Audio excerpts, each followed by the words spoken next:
Okay, so we are live on Google Hangout. This is my first Google Hangout I'm doing. I'm going to do a couple of these because I'm building my team here with the diversity team with Omega Delta Phi, and I get to have the pleasure to have my first one-on-one with Chris. And we're going to talk a little bit more about Chris, but the purpose of these one-on-ones is for not only me to get to know more of the team that I'm building so we can do some amazing things for our brotherhood, focus on diversity, but also for all of you to get to know our team, to see how diverse we are, and also so we can practice in person what we want to see with brothers doing, which is building connection with each other, learning more about each other, building empathy and compassion, which is going to overall help us in our brotherhood since we're multicultural. So I hope everyone can see Chris. Chris is on here. So Chris, tell us a little bit about yourself, like where you crossed, where you from, where you studied, and what you studied. All right. I live in San Antonio, Texas. I'm from Alpha Pi, which is St. Mary's University, San Antonio. I crossed Fall 14. I studied forensic science criminology, graduated in December 2015 with that degree. I was active for 2 semesters. It was hard for me to get into OD5. Um, Not that I didn't qualify. It was, a chapter decision. So, but I'm in, thanks to some alumni. I was a fundraiser chair, raised, lots of money, the Mhm, highest ever as a fundraiser chair. They're set for life. I continued mhm, on with them, set them up where they don't have to spend money to make money.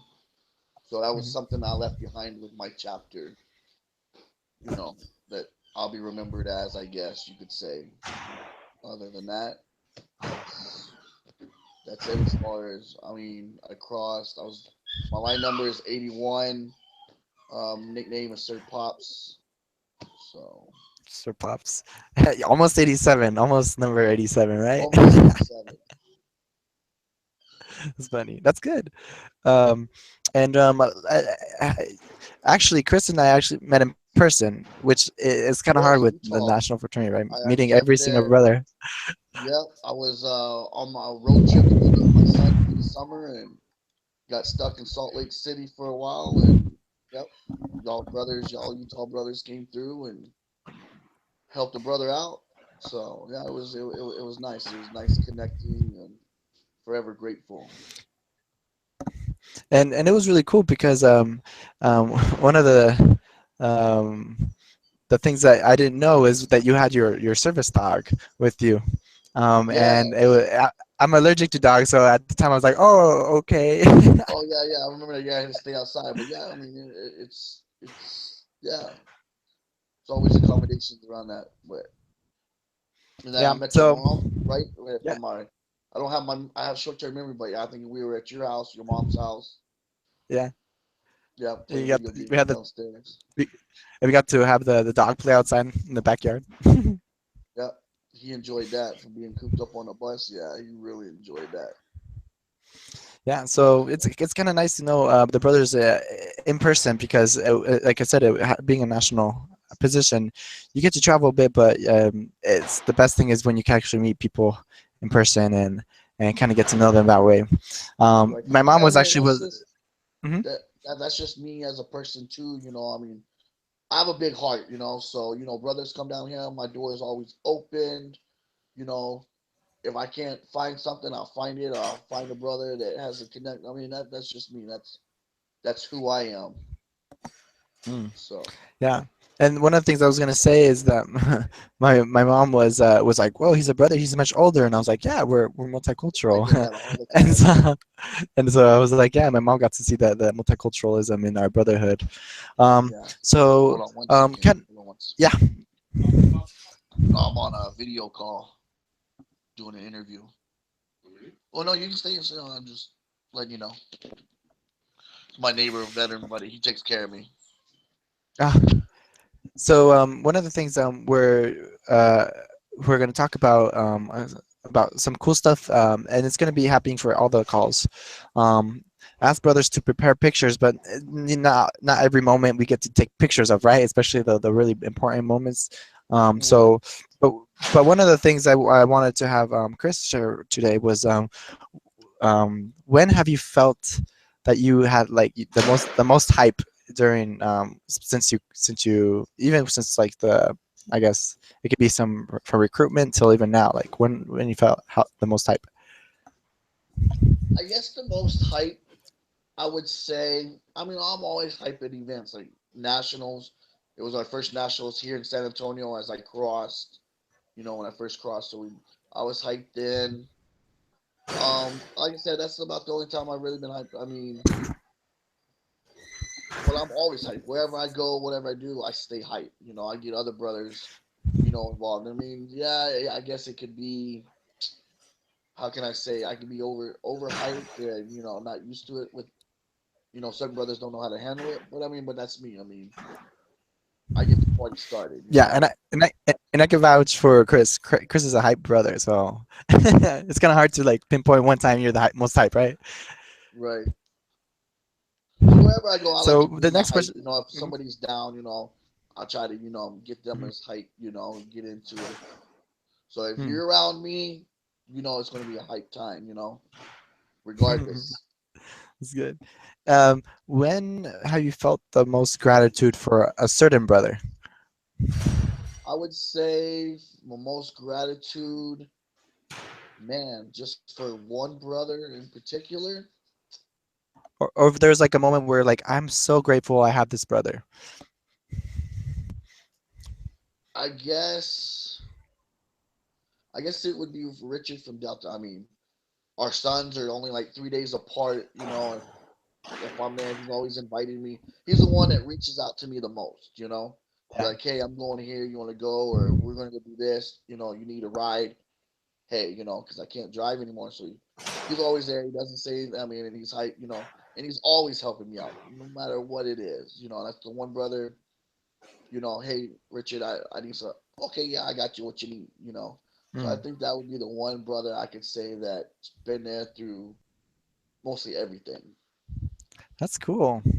Um, yeah, that's Richard from Delta is a pretty what we call like OD famous, right? Yep, Lots already of one of the brothers only know him. famous people. Yep, That's good. all three of them, Long Lee, Clint, and Richard from Delta. I just have a privilege of living right up the road from Richard from Delta. So That's funny. So let's see here. When have you felt empowered because you were part of the brotherhood? Was there a certain moment like you're? actually, Mhm, I have not. I mean, and that's sad to say because I have so much to give. I have great ideas, and I mean, to be honest, I mean, I went out for my local alumni association, and I went out for most of the positions, and I didn't get one. I mean, I was kind of a little hurt because it was just the same people in the same positions. mhm, I haven't been able to give that chance to strive and give back. mm, And I can honestly say I'm one of the brothers that, bleed in OD5. I have mm. 110% to give in. And, Yeah, that's all I do. I don't work, I'm retired. So I have time to do everything, and yeah. I have not been able to give them a chance to show that, where I've been passed up, for other people, and it's like it's kind of sad. Yeah, and that feeling of like you have so much potential and so much to give, but it's not being allowed to flourish because, like you said, sometimes it's just other persons get the opportunity, or there isn't a space for that to fully flourish.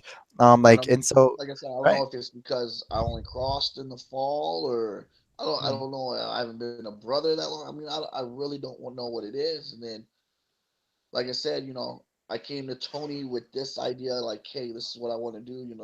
I think this is an issue. And then, he mulled it over, and then he dropped my name to you, for mhm, the suicide and the PTSD prevention and stuff like that. And I was like, I mean, mm. I gotta say, I was like, I don't know exactly what your position is, if you had to be an undergrad or what, or and I was like, okay, I was like, but being just part of the team is, I mean, Yeah. I can still make a difference in somebody. I don't mind Yeah. telling my story, And man. yeah, and I think that's gonna be something that we're gonna see coming up. So hopefully this is a space, right? Not only for you, but for other brothers that have felt maybe like they haven't had the time or place to fully tell their story or help other brothers to see that they also go through similar things, right? And so this is going to be a great opportunity for a lot of brothers to hear about you and see how important it is to really support each other, because that's what the brotherhood is all about, right? To support each Yeah, other through the hardest times and through the funnest times, right? Um, right. and so moving forward, let's see here. When have you felt like, and this is maybe kind of connected to your other questions, like when have you felt like you've been allowed to be the most authentic within the brotherhood? Authentic meaning like myself.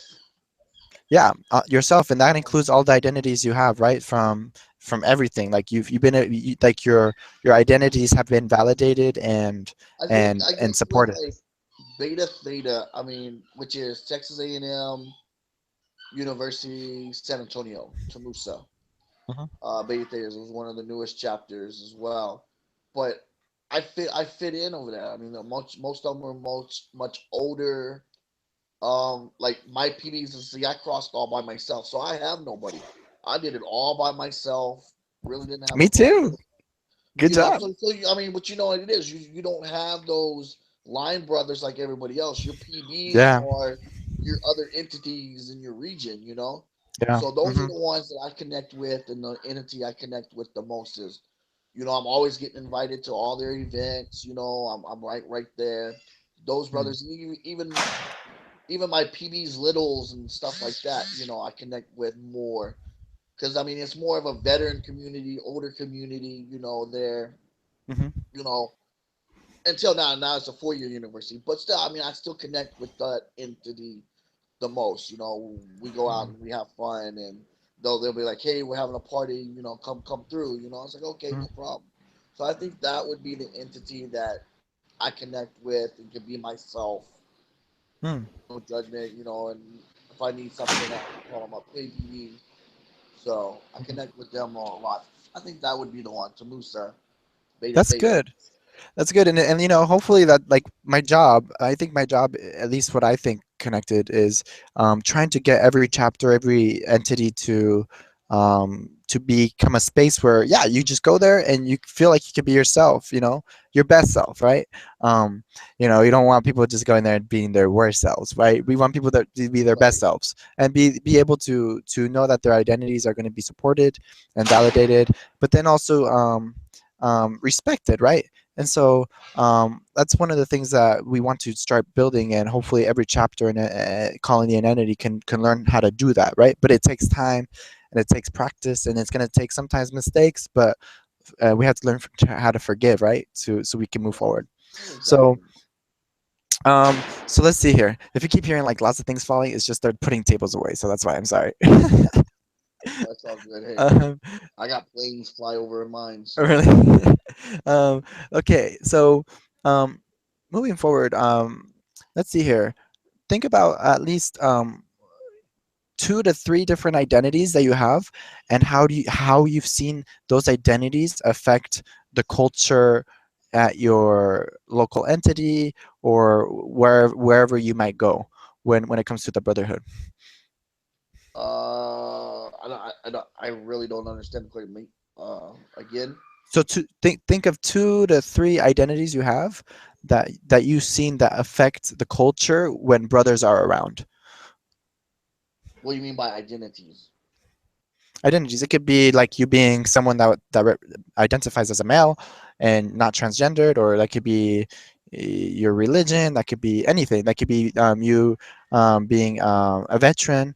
It could be any identity. But think of at least 2 to 3 that you've seen that because of that identity, it changes the culture a little bit. Well, I guess um uh I guess the main thing. Hmm. Hold on one second. Let me see it.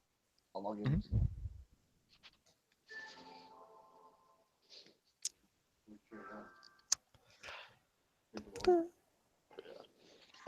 Sorry. No I worries. guess the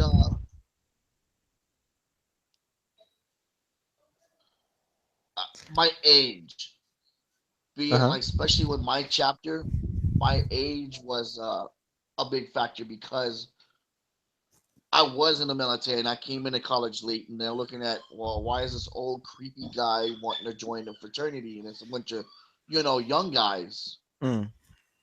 And that was the one reason why it took 3 years to join. Like, cause like I tried, so I Mm. was supposed to be spring 12. Mm. Well, the active chapter, like, oh no, it's the old creepy guy. And then, 13, and then I had my accident in fall of 13. Mm-hmm. And then so that prolonged it. So fall 14, it was finally two alumni to go, hey, we preach any man, any race, Mm.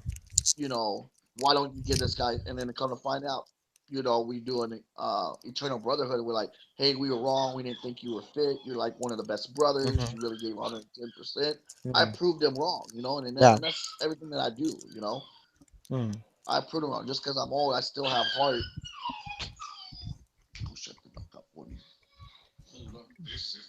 So that was one of the, yes, and being a veteran, I mean, being a military veteran, being disabled,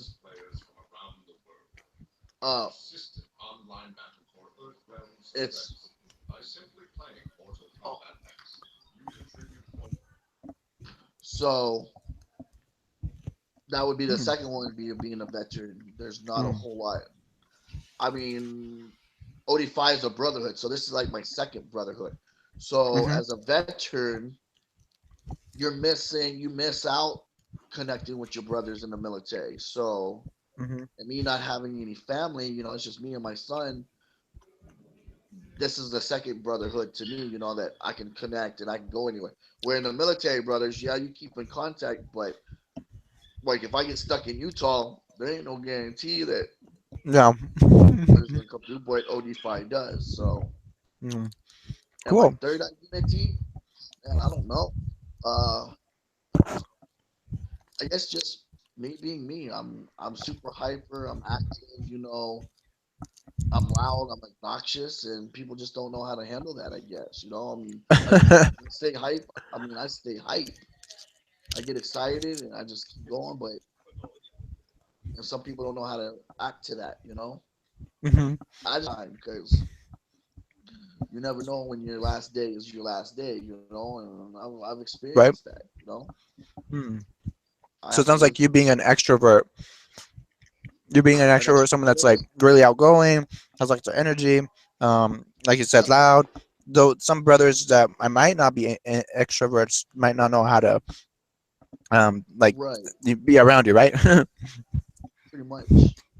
Cool. Well, those are good. So it sounds like the identities of you being a little bit older than the typical college student or brother, you being a veteran, and then also you being an extrovert, which all are important identities about you. And like I said, one of them doesn't all define you, but each of them Right. collectively But I build mean, who you are. to be honest, I fit in more as an alumni than I did as an actor because a lot of alumni, they are a lot of older brothers, or my Uh-huh. age or whatever. Yeah, they have more experience or whatever. But yes, I'm young as far as fraternity years. I'm being only Mhm. active for 2 years now, but I still have a lot to give. I still have a lot of resources. I still have, and like I said, I've had more fun as an alumni than I did as an active brother. Yeah. Cool. That's I think that's all stuff that we each, like I said, I'm excited to see each brother that's going to be in the committees, and overall in the diversity team to bring that experience and wisdom, because it sounds like you have a lot of wisdom in terms of, as you said, like you might be young in fraternity years, but overall, not only in age wise but experience wise, you've experienced a lot of stuff that brings wisdom Right. that I think we Definitely. need to apply in our brotherhood. So so let's see here, moving forward. the committees. So we have 4 committees in our diversity team. The first one is let me see if I can get them off the top of my head, even though I named them what they are. The first one is the bias incidences and restorative justice, which is all one. It focuses on if there's any bias on any identity, whether it be, like I said, for example, you're a case where you got literally discriminated or there's bias because of your Right, and age I and they mean, didn't want to recruit you. I think that has a That's a lot to real do, case. like especially with St. Mary's. I Hmm. mean, they're only looking for like a certain group of people, and now their numbers. I mean, to be honest, their numbers aren't there. Oh, well, Yeah. we're not gonna recruit veterans, or these old people, or these people because they're a certain way. We want people more like us. And Mhm. it really hurts chapters in the long run. Yeah, it The does. And bias. that's where the first committee kind of comes in. Any bias, any discrimination that's coming based on anyone's identity, and not only recruitment, but that goes through all the way through once they do cross, like allowing opportunities, as you mentioned. Like sometimes people don't want to allow someone to have a certain opportunity, a position, or something just because of a certain identity, which is not correct and it's actually against our policies. So we want to make sure that first committee focuses on that. The second committee is focused on um, mental wellness and also suicide prevention, which is the one that you're going to be mainly focusing on, right? Right. And you're actually going to focus on two, and that one focuses on. I actually wanted to call it mental wellness rather than something kind of deficit, thinking of like mental illness or something, because mental Right. wellness I think focus. so too, man. People get scared, or like Uh-huh. when you say like PTSD. I mean, like when you use like PTSD and depression. I mean, uh, just hearing that, then people Shuts will down think, some oh well, people. yeah, it offends. And I mean, me, like I said, I don't mind talking about it, but you know, mental illness, is a perfect deal because it qualifies depression, it qualifies suicide, it qualifies Hmm. PTSD.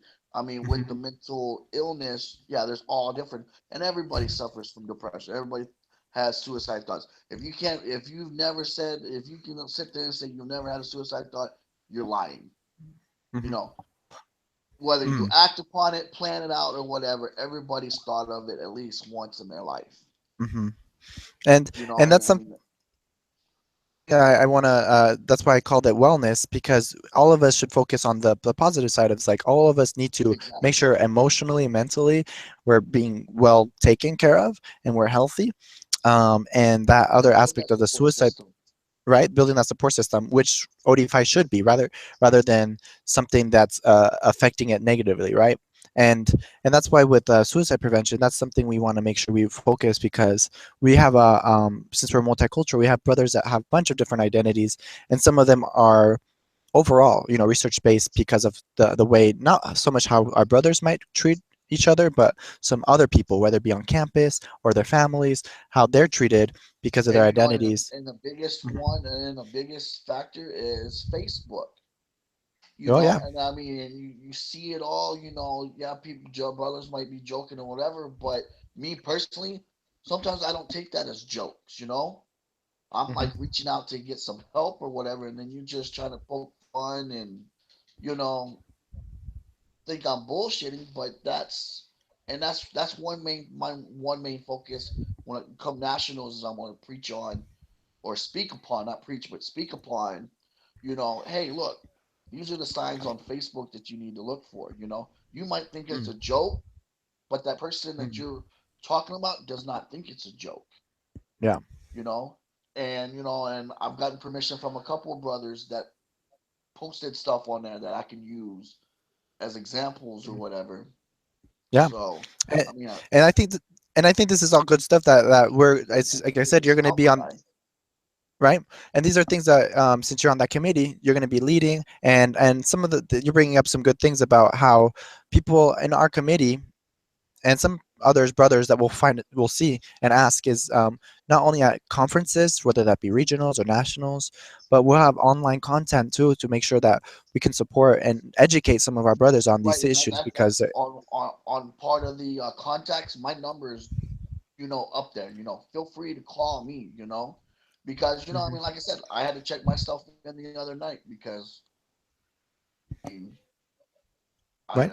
and I'd rather check myself in than do something stupid. You know, I mean, I still have Mm. hard times. You know, Yeah. and that's me as a person. I always will, just because of my situations. You know, Mm. so and but my number and will you always know, be on there and be like, hey, if you don't feel like calling the hotline, feel free to call me. You know, or yeah, call another brother. yeah, and that's what the this, like as mentioned, this is what the brotherhood should be. Should be a space where you can feel comfortable, especially knowing at least one or two brothers, whether that be hopefully your big brother or your little brother at least, or your line brothers, or even a brother from out of state. That's like there that you know that's gonna be there for you in those really hard moments when you're maybe thinking of, or you're not as mentally stable, and your wellness needs to be taken care of, right? So so then the next committee is the third one is LGBTQ plus, and then like little star, which support, which is just support for a lot of brothers, and future brothers that we'll have. It's one of the things that's important to understand is we have a policy that's changed that says that we can accept people to join or do the process, that identify as transgendered male, right? So as long as they Yeah, identify as male, they should be not discriminated against, and they should receive support. But even if they do cross and they're transgendered, or are their current brothers that want to trans transition to a different gender, then that's also something we need to support. And so that committee is going to focus not only on transgender issues, but also brothers that have different sexualities or gender identities, that they need support. Um, and then the last committee is let me see here. I'm dehydrated, so I need some water. But the last committee is water, man. the You'll oh need yeah, some the next time, disability. bro. A disability. That's the one. It's Utah's dry, so I don't know if you know, but Utah, because we're in higher elevation, we need to drink more water. But also because it's a desert, and so it's more dry. So I always have to drink water. But the last committee is disability with like, and I put like, if you see it how I have it, the this part of the disability is like in like the bracket Yeah. things, Well, because it's like me. Like I have disabilities that you know wouldn't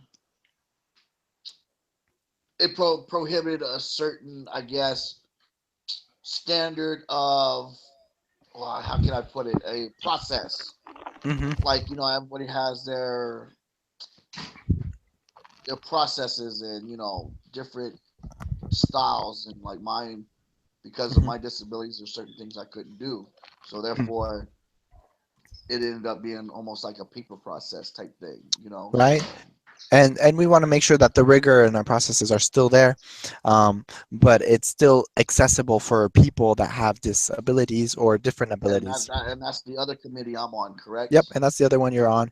And that one, like I said, it could be from disabilities that are visible to some that are invisible, from like, um, Like the mental disabilities, you know, yeah, and hmm or learning disabilities that we but have, and so there's a lot of things that we need to see make sure that we. that was me because I had learning disabilities. Like I would never make, you know, like my C's were my B's and A's. You know, my B was like my A.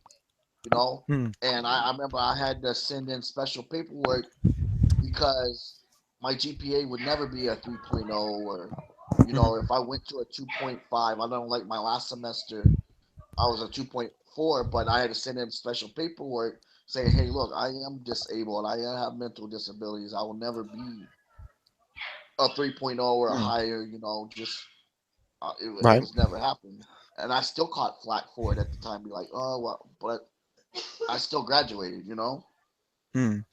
So And I that. think there should be some rules and regulations changed for that as long as you can provide the documentation, then you know, okay, let the GPAs go from 2.3 on up to whatever, you know, Hmm. for those and mental.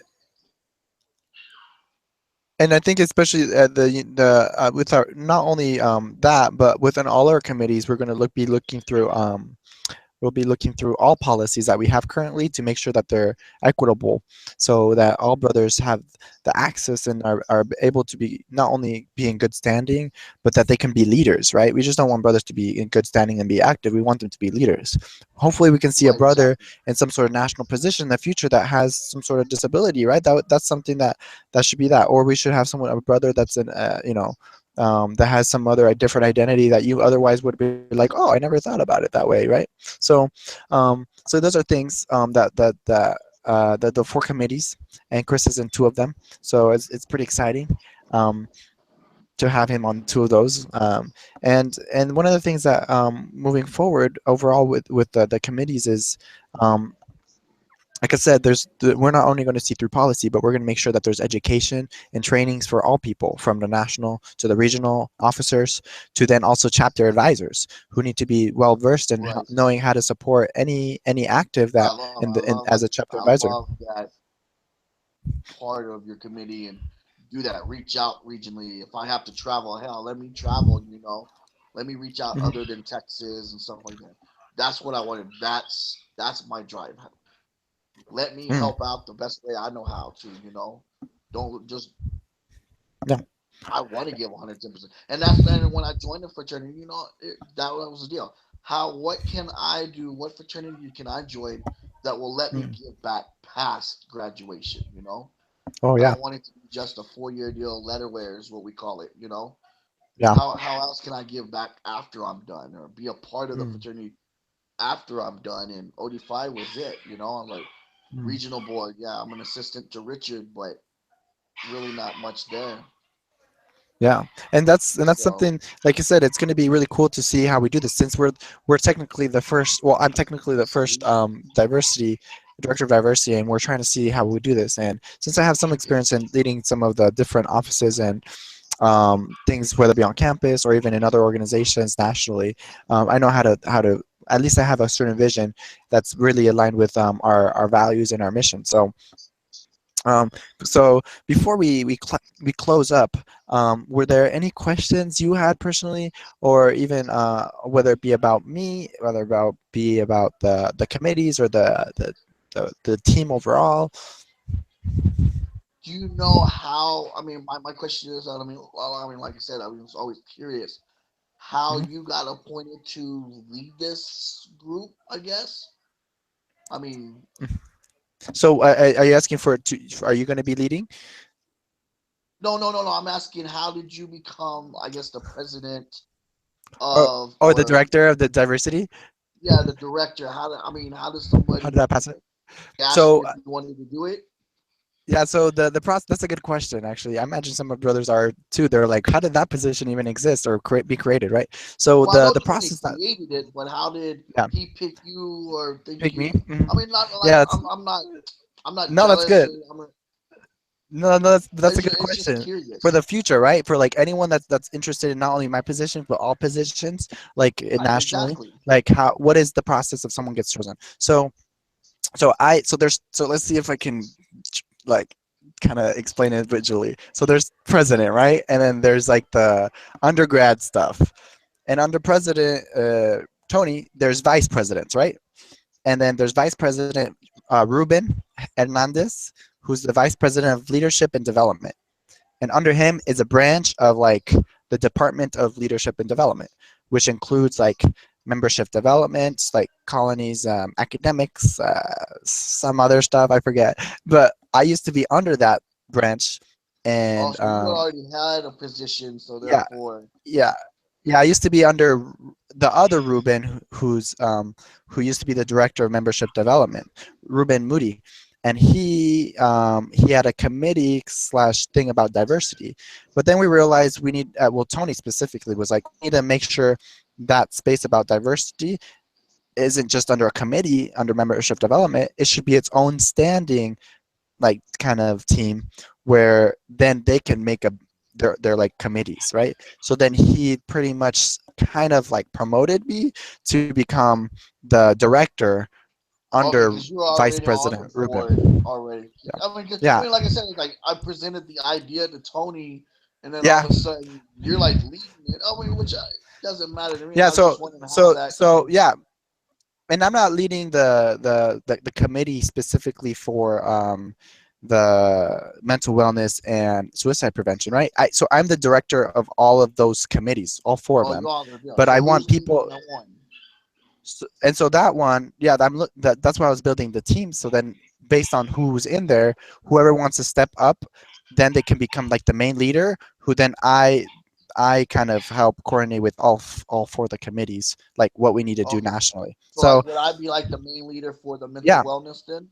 yeah. So Okay. you would be the main leader for the mental wellness, and then from there, like you would coordinate with me a lot, and so we're kind of on the same page, on doing things. And like I said, all these are great questions because, like I said, this is the first time this is happening, right? So we want to help brothers know not only like the ones that are working on it, but also brothers that are all over the country to know how things are happening, and if they want to get involved, they can see that there's people that are the kind of the experts, right? The ones that know, have lived through it, know the resources, and have the passion to do it, which is very clearly what you want to do in the mental wellness and suicide prevention.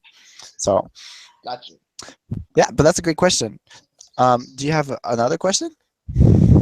My other question is, how can I take the mental wellness and reach out, like I called Manny and be like, hey, this is my new position on nationals. This is a Hmm. national board. This is my new position. But because they've already planned regionals, there's really no space for me to speak. How do He Hmm. goes, unless I take, some of Tony's time or whatever. So how do I reach Yeah. out to other entities and other regions and speak? I mean, is that something we have to go from here on out, or That yeah, that's a good question. So for that one, like I said, so it's not just going to be you on the team, right? So you'll be the main leader. So I think we have two other people so far on the committee, and then like I said, I'm going to do a one-on-one with them. So you'll be able to see their interview, get to know them. You could of course also reach out to them. But once the full committee is made, and like I said, you're being the main leader. Well, we're going to make our goals, and then once we know our goals, whether that be your goal is like, oh, we want to make sure at the next regionals and nationals especially, there's space to talk about this conversation, whether it be a keynote or whether that be a education session workshop, right? or we want to make sure that there's like a space that if once we make those goals, then we start coordinating together, right? You and I coordinate with then the vice president to talk to the regional directors or whoever we need to, right? So Gotcha. but it all starts with making sure that we're all on the same page with making the goals, and then we also know, then we start like kind of delegating who's going to do what, right? So that it's not all only you doing it, but it's also other team members, making sure that they get to do stuff too, right? Does that answer your question? Yeah, that answer was crazy. You're like delayed a little bit. It's funny, Oh, it did. Okay, a little so bit. But what yeah, other so questions you have? like I said, and I told you from the get go, I don't want to step on anybody's toes. And you let me know exactly what I need to do, how you want me to do it. And like I said, I already told you, mainly I got most of the material and stuff. Like Yeah, that. I just don't want to step on anybody else's toes and be yeah, like, oh no, you should have came through me first. So like I said, yeah, and yeah, anything no I worries. have And in the further, I'll run by you first and be like, hey, this is a good idea. What should I do? Or yeah, you want?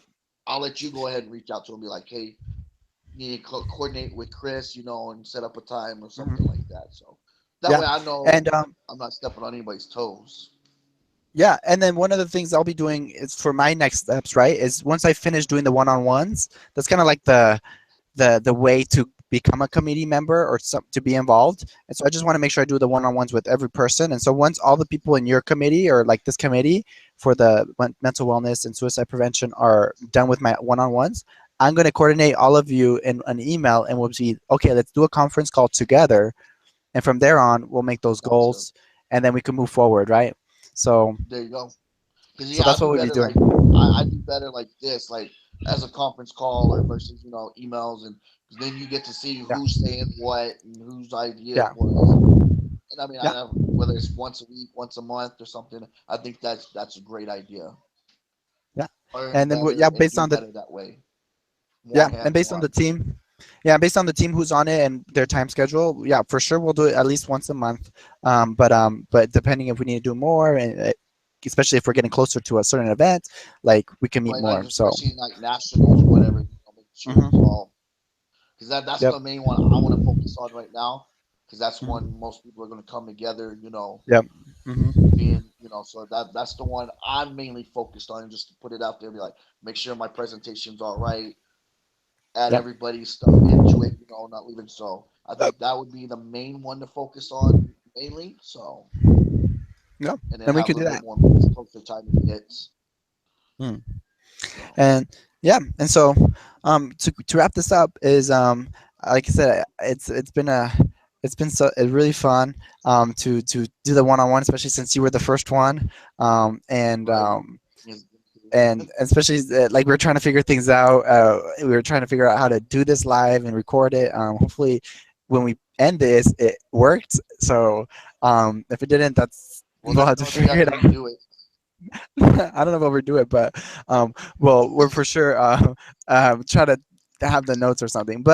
Um, but yeah, thank you, Chris, for coming to this call. And like I said, I'll put on the description and his information if you want to email him. Um, I'll and put so my then phone from info there, in there. They're more willing to call me.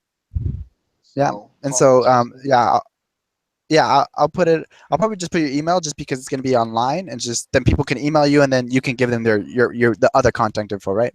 So Okay, gotcha. um, that point on, yeah, use Chris as a resource, right? Use Chris as a brother that can help you with any of those things that he's talked about today, and especially when it comes to the work we're going to do in the mental wellness and suicide prevention, and also disabilities accessibility committees, and yeah, uh, I don't know how to end these. Like maybe I should start We some just keep it hype. tradition to One just nine like eight seven, baby. 1987. Hey, Hey, air deltas. Hey, there you I go. don't know what to do. Oh five, Oh, too hi. hype.